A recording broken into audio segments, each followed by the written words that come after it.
Hi to the people, Bell. Hello, the people. And you're recording, you said? I am indeed. Welcome to Flash TV Talk, the fan podcast dedicated to news, reviews, and more for the hit CW show, The Flash. I'm Bo. And I'm Bell. What What is funny about my voice? Ooh, it's Spooky Bell. I'm Phantom Bell. Oh, yeah. Insert 1950s creepy noises. Oh man, we've got an episode to talk about right here, of course, on the Flash TV Talk podcast. The TV Talk podcast bringing you the Flash season 8. Really excited for it, man. Before we dive into the Flash, though, I got to tell you, because we mentioned it last week, that we're kind of contemplating maybe doing a little bit of a Halo TV talk in here as well. And I saw that Paramount? Spearmint. The S is silent and also invisible. Spearmint Gum has their own streaming service. No. Yes, it is Paramount. All right, so Paramount. I do not have the streaming service, and so that's kind of one of those things. I see good things coming from it, but at the same time, you got to make decisions, and so it has not been top of mind. But they made a very smart decision, which is they released the first episode of Halo on YouTube for free.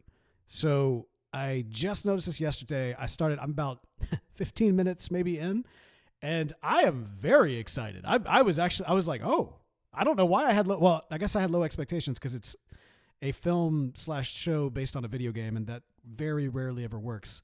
But it's very loosely adapted. I will say that. Well, I got to tell you, man, so far from what I've seen, like even though it may be loosely adapted, some of the deep lore seems to be in place. But again, I'm only 15 minutes in, and I think you're like 2 episodes, so I'm not on your level. Yeah, I've seen the first 2. I really like the first episode, and yeah, we can talk about it on a thing if we want. The second episode is still interesting in the context of the story that they're trying to tell, but it has diverged at this point to be something different.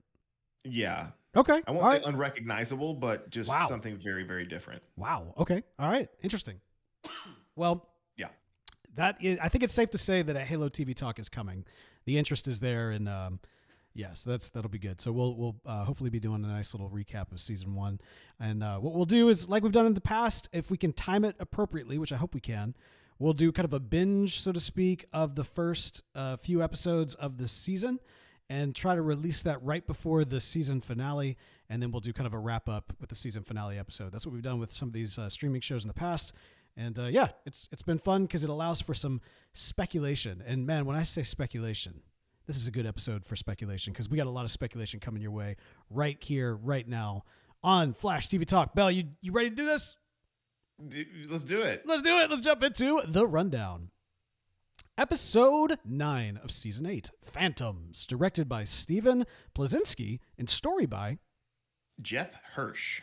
All right, Belle, what happened to this episode? Well, Dion visits Iris to treat her for her, quote, time sickness, and though he is unsure of what it is or how she contracted it, Barry and Chester discover another incinerated body and collect a mysterious black flame from it.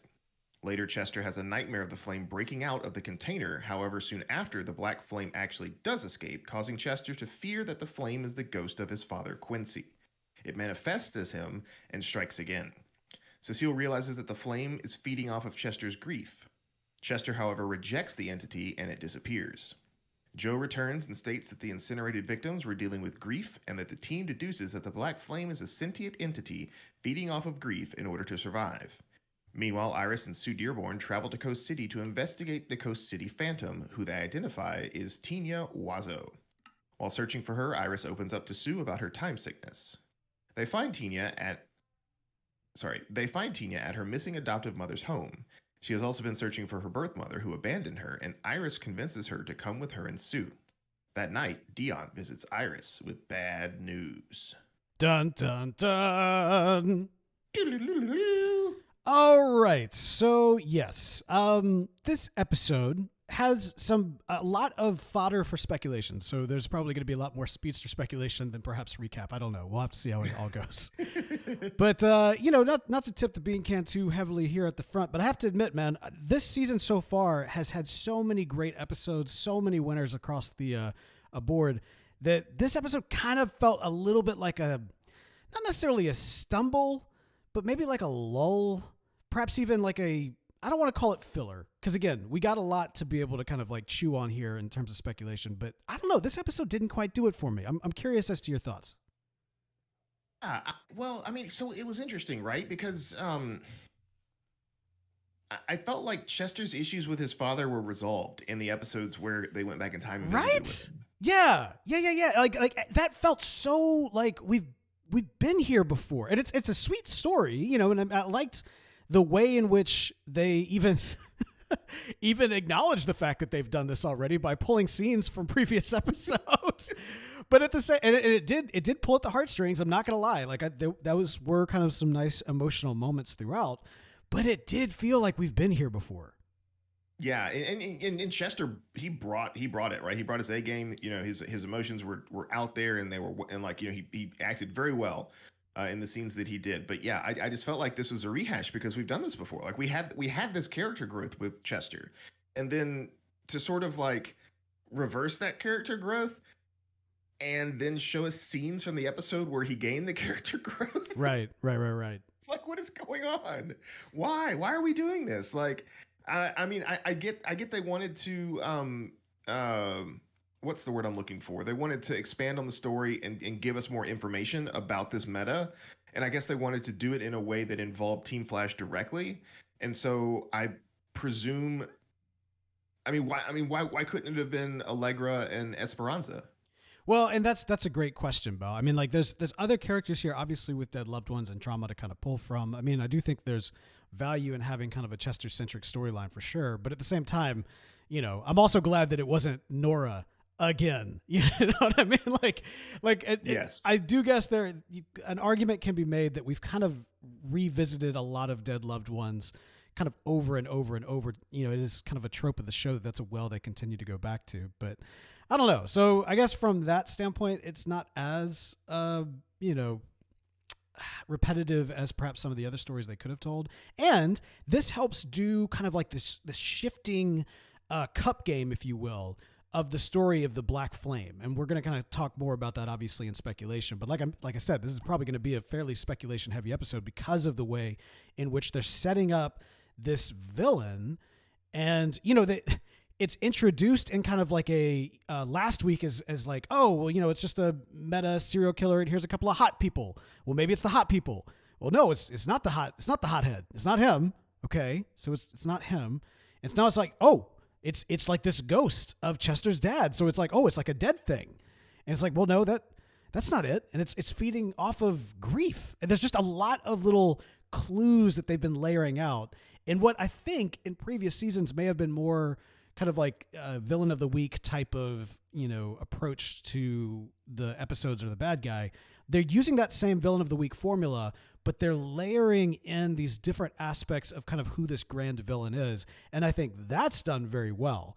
It just happens in a bit of a story that we've gotten before. But I like how you acknowledged it, man. Chester, I felt like, you know, it was obviously we were able to kind of connect with his story and relate to him. I think we also got a chance to see the way in which the team really wraps around him and kind of the love that's there. It also really made me appreciate further the dynamic that they're kind of establishing between Allegra and Chester. It feels like they're still kind of finding their feet a little bit story-wise in terms of how they want to tell this love story. But I think that there is something very fascinating about kind of that meta-human relationship. We've been talking about it. I've been talking about it a lot this season of how we need those dichotomies of, you know, the human and the superhuman. And sometimes that really kind of plays out in personal relationships, especially when it's a romantic relationship. The problem is right now, we're not seeing a lot of that from Barry and Iris. In fact, in this episode, they're even further separated, having, of all things, a Zoom call at the end of the episode when it's like, Barry, you ran to China like to pick up food like a couple weeks ago. You can't just like pop over to your wife's like luxury condo for like a chat and then come home. You gotta Zoom it. You gotta Zoom it. You know, the Russians are listening in on that, Barry. I'm just saying, like, that is not as secure. It's too dangerous. If he were to leave Central City for even a moment, the ghost flame dead grief monster thing will strike and kill someone. Well, I do think maybe there is an argument there, right? Like if he's trying, he's glad that Iris is out of pocket because she's safe, and so if he goes there, the chances are he alerts the flame to, you know, someone else's location that he loves or something of that nature. So, okay, fair enough. Fair point. Let's talk about Iris taking this little getaway with Sue. Sue is back. Yes, again. Yes, and I got to tell you, I do like the Sue philanthropist kind of coming in like a Lex Luthor-esque type of role, or perhaps a Bruce Wayne, if you will, type role of being kind of like that Daddy Warbucks. Well, you need some money? I got some money, right? You need a building? I got a building. Like instantly, like money fix the situation, and then also maybe get us a new set from time to time. I thought actually she worked pretty well this episode. So yeah, less Sulina Kyle and more Sluice Wayne. I tell you what, she was a better Bruce Wayne than Tom Pattinson or whatever the kid's name is. Robert Pattinson? Robert Pattinson. He was not a great Bruce Wayne. He was a great Batman. He's a fantastic Batman, but he was very if there's a criticism that could be laid on his performance, that his Bruce Wayne wasn't very classic Bruce Wayne. I would say that she comes in with a little bit more of that, billionaire playboy or billionaire playgirl in this case, and has a little bit more of that vibe as opposed to the emo. Yeah. Band. But I mean, that's year 2 Batman. So no, he's got to get into his swing of things, right? Yeah, exactly. No, it's fine. So I know that a lot of people have expressed frustration over the way that the series has kind of reinvented Sue. That's never been us. We've been about kind of this kind of interesting take on Sue, and I will say that it's applied better here in this capacity, and so would love to see more, because she does reintroduce again that human element into the show, and I like her not as a series regular, but as kind of some seasoning on the show. I think a lot of these characters can really work well as seasoning on the show, especially when they're kind of tangentially that one connected to Team Flash. Yeah.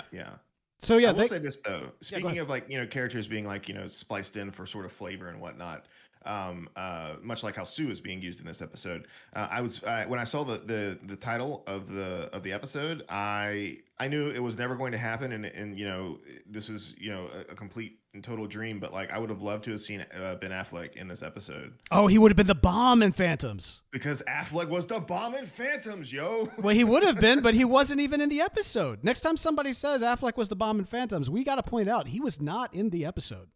Yeah.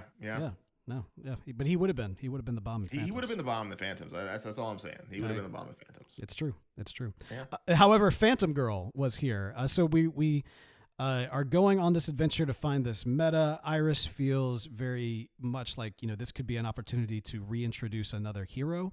Kind of questionable as to why. What is it about what's going on with Iris, her time sickness, the fear of losing time, that is kind of pushing her into this space of I want to, I launched the Flash, but who else can I launch? What other stories are there here for me to tell? And with a very specific focus on metas and metas that can become heroes.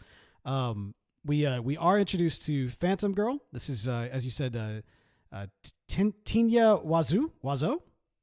Yeah, Tinya Wazo, I think. All right, so admittedly, I've been going back. My wife and I have been rewatching 30 Rock, and there's a character that pops up in the latter seasons whose name is Wazername, like her last name is Wazername. And so whenever I see Wazo, I think of Wazername. It's Tinya Wazername. Wazo. Yeah. But this is go ahead. Yeah, I hadn't seen that. I am sorry. It's perfectly fine. Wazername was not exactly a fan favorite, but yes. The naming convention of the actress are fantastic. Anyway, here back on to Phantoms. We got she is actually a character from the comics of Phantom Girl. She is, if I'm not mistaken, this is a member of the Legion of Heroes from the future. So I don't think this is that version.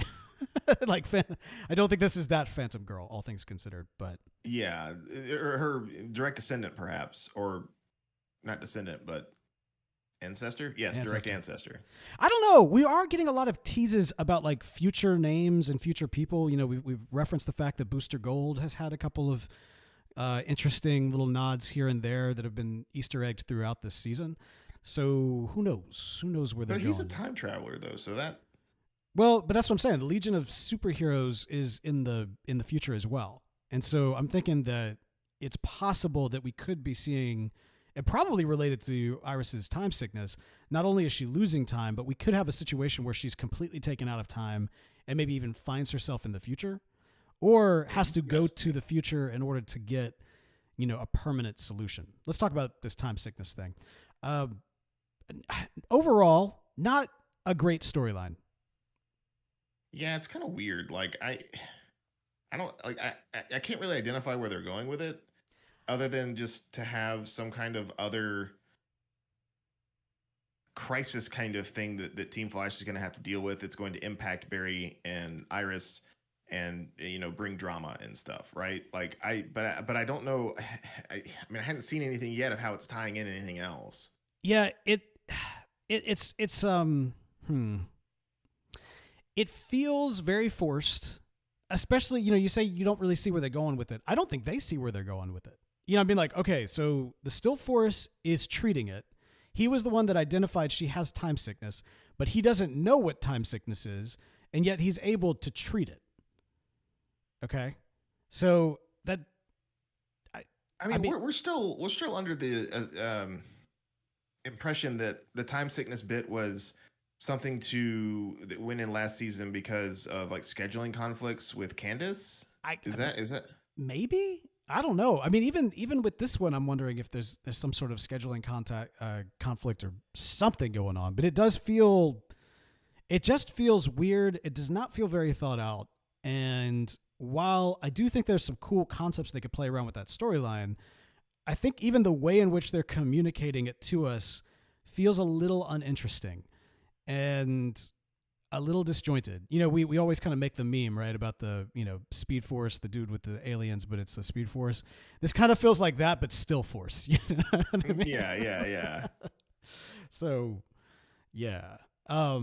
Scary concept. I mean, like, all right. So, if we lean in, right, like if we kind of be gracious here and lean into the storyline, it's a scary concept that you have this kind of cosmic based situation going on. She even, like, when she was explaining it to Sue, she's like, all right, I'll tell you, but it's gonna get weird. Yeah. And so it's like this grander situation that's going on with your body. You are literally losing time. It's kind of that dementia type of it's like super dementia, right? Yeah, would it be? Isn't that dementia? I mean, I don't. I think Would that's it be right. dementia, or would it? I mean, there's amnesia. Is that what you're talking about? Maybe it's amnesia. I thought dementia is where you kind of like lose time, like you kind of black out. You don't know where you are, or how you got there, that sort of thing. I mean, that's like a fugue state. Well, I'm no scientist. I have no It's idea. like amnesia is like for forgetting things. Like you get in a car accident, you don't remember anything that happened prior, before that day or whatever.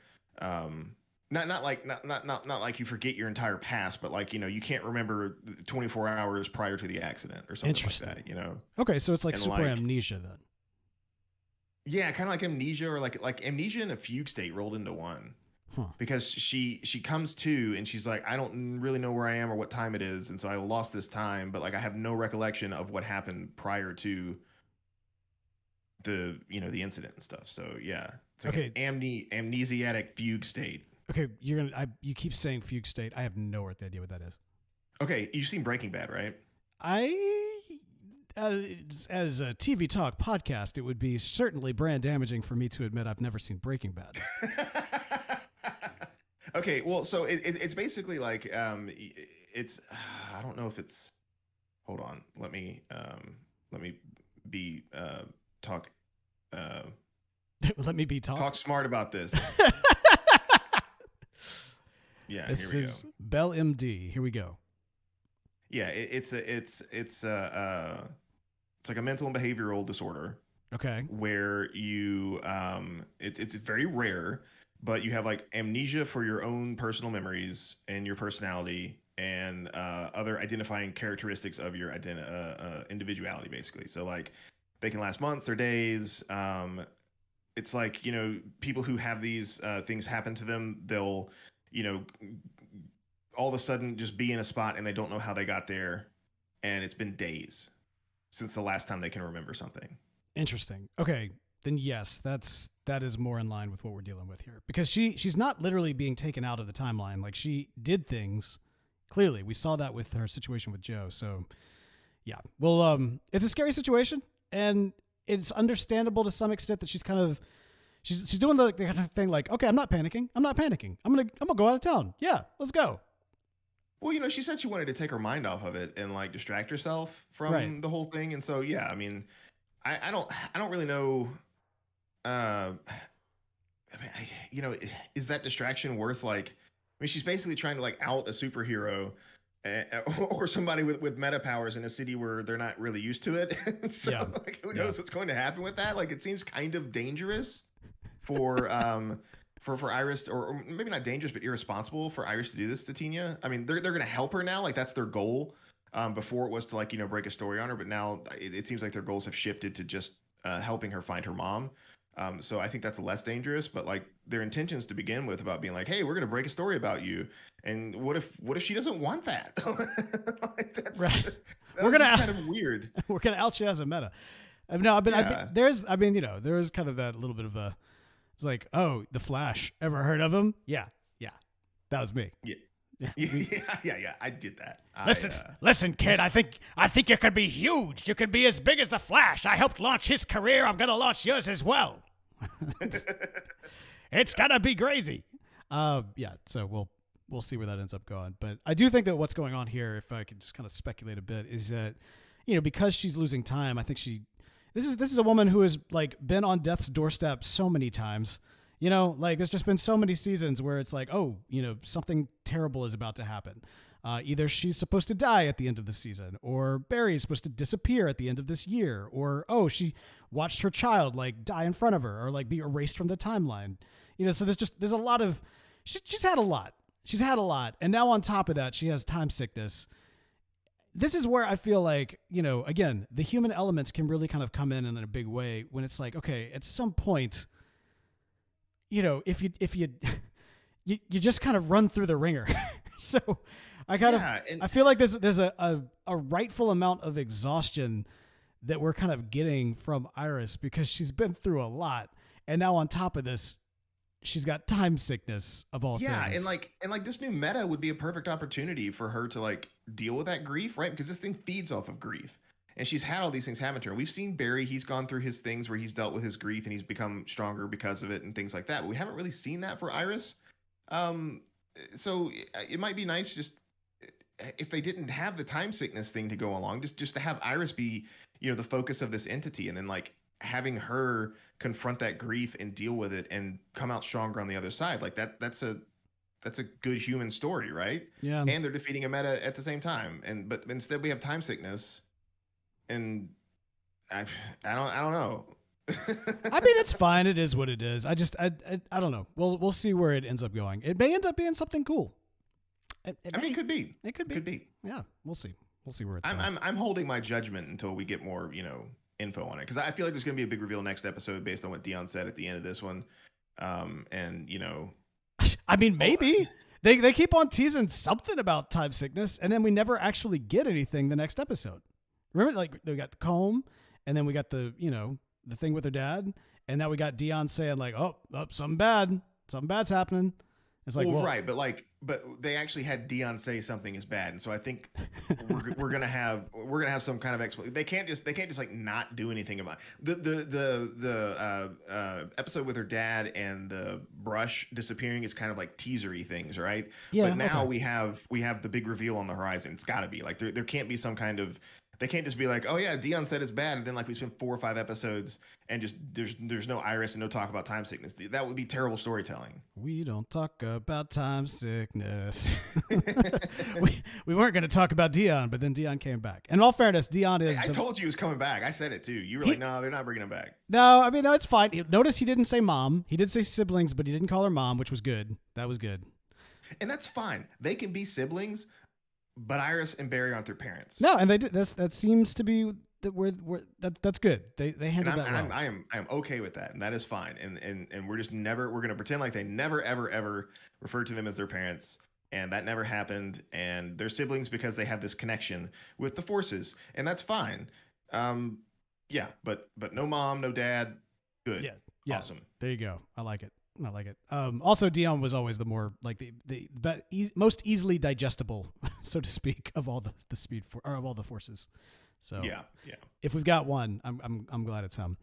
All right. So yes, there you go. But all of this, man, is all, this episode really was kind of centered around the continued mystery of who is this serial killer. There was kind of this thought that perhaps this person was using the flame, this kind of black flame, this dark flame, as kind of a tool or a weapon. And we saw it actually manifest this episode as Quincy in front of Chester as it was kind of feeding off of his grief. We got a chance to learn that. But the big question that we're going to dive into this week, of course, is who is this black flame? It's clearly not a tool. It's a person or an entity or a thing. And that's going to bring us to this week's Speedster Speculation. But first, we're going to take a quick break. We'll be right back. All right, man. Speedster Speculation. The black flame.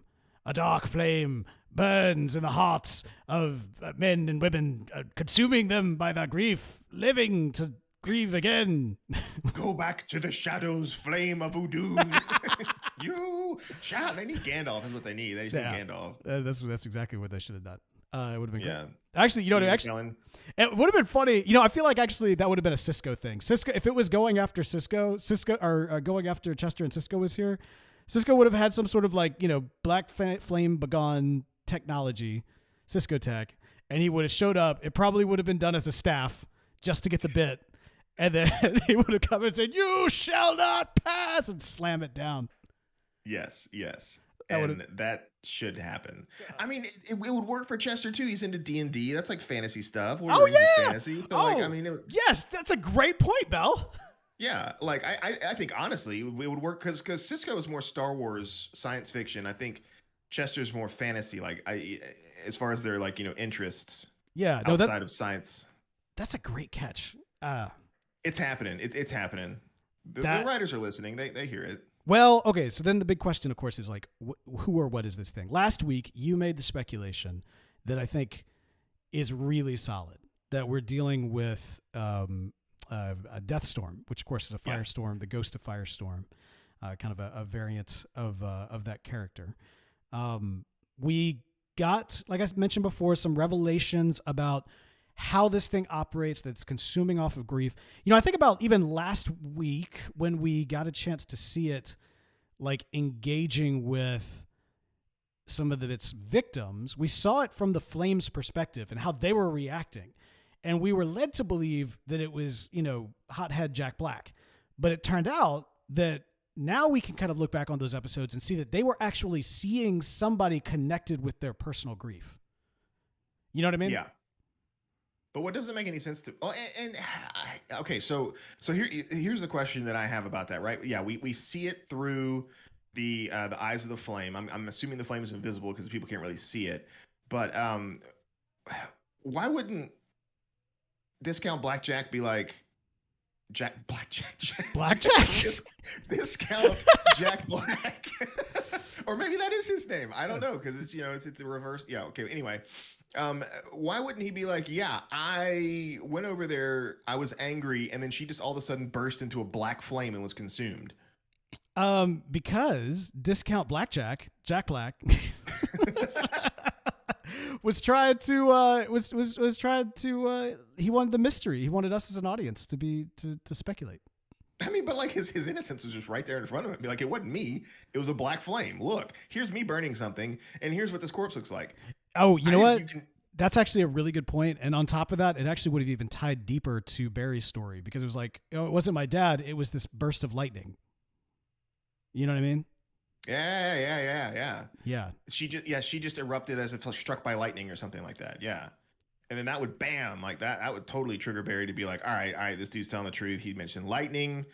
He's a dad who doesn't want to get taken away from his son. Kudos, bonus points on there. Yep. Dude's innocent.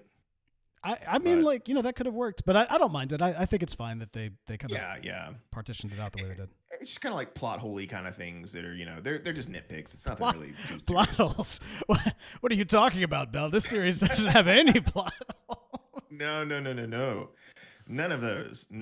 We just got to crisis it all away. It's going to be fine. But no, okay, so here's my question for you. Are you still on the mindset that this is Deathstorm? Is that still your main speculation? When I saw that black and white flame, I was like, yep, Deathstorm 100%. Okay. I'm sold on it.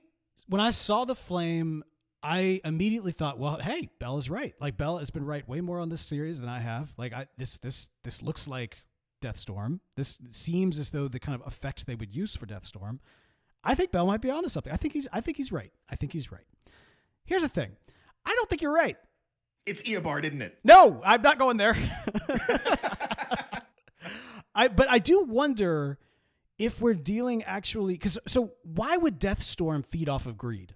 Okay, that was kind of the thing that I was left with at the end, or not greed, grief. Grief, yeah. But okay. So Deathstorm was a Black Lantern, yes? Yes. Okay, and the Black Lanterns fed off of emotion. If you think back to, for those that have never read the series Blackest Night, this was a Green Lantern series. Predominantly, it was a DC Comics kind of big, wide universe crossover type event, but it was predominantly led by kind of the Green Lantern arc and storyline and characters and everything else. And the concept was that these black rings for the Black Lantern Corps was going around finding the kind of reanimating the dead bodies of fallen heroes, and they would go around and terrify people.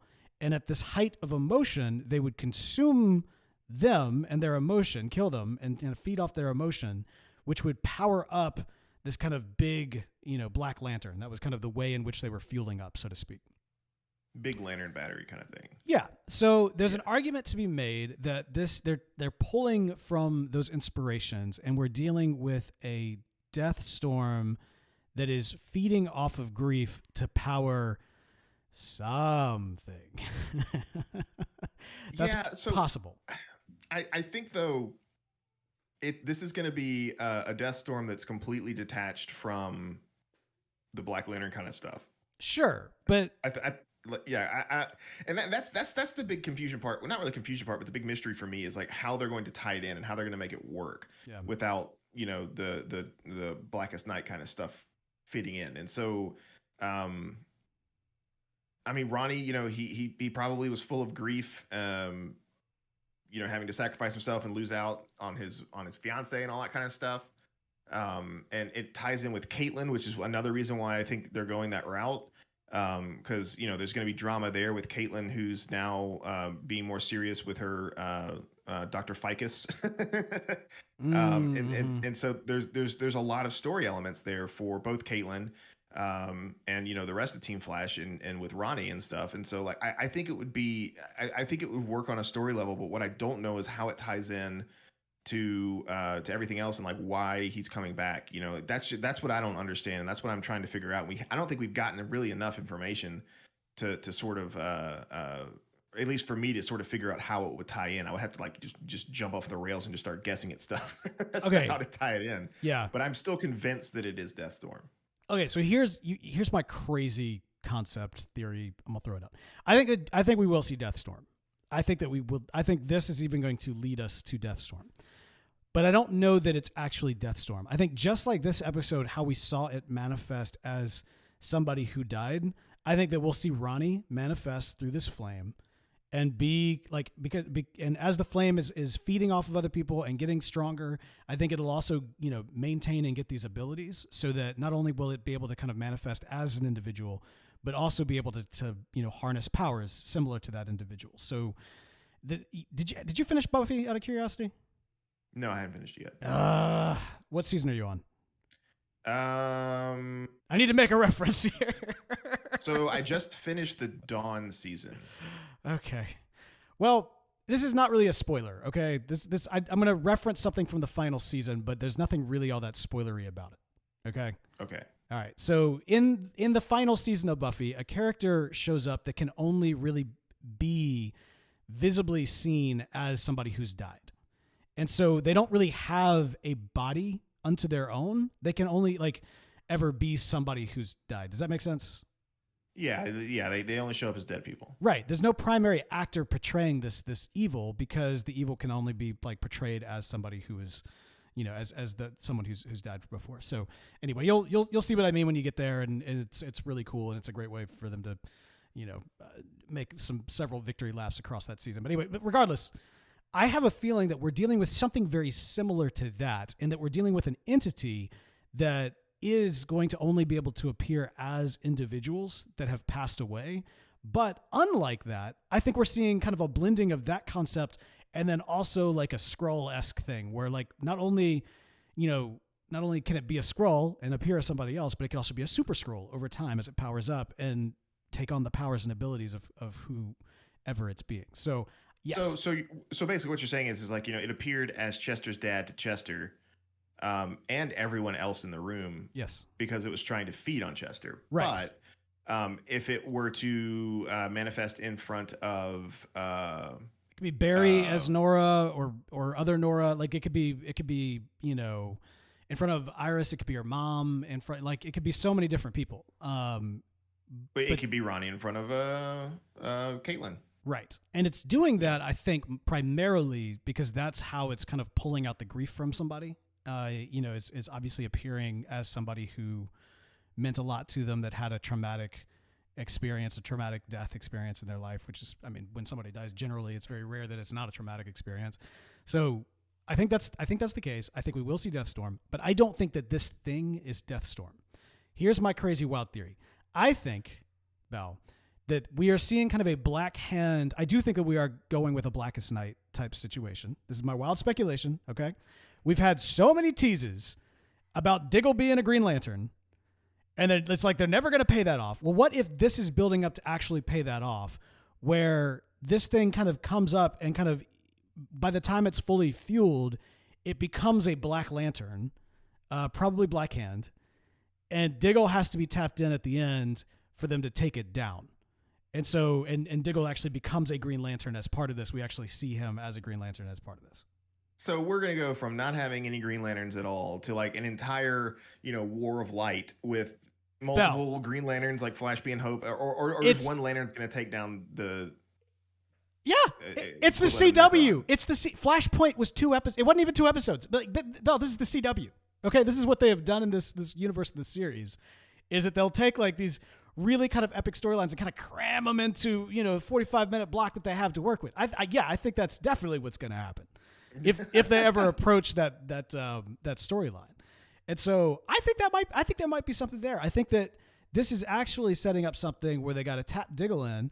And we see Flash, Cold, everybody kind of dealing with this Black Lantern entity. Like, again, I don't know if it's going to be Black Hand, but I think it might end up appearing as a bunch of dead people over time. And through that, we'll also see dead villains that have come before. I think this, in a similar way to how Buffy utilized the concept for its final season, not knowing whether or not they'd get a future season. Of course, now we know there's going to be a next season of The Flash.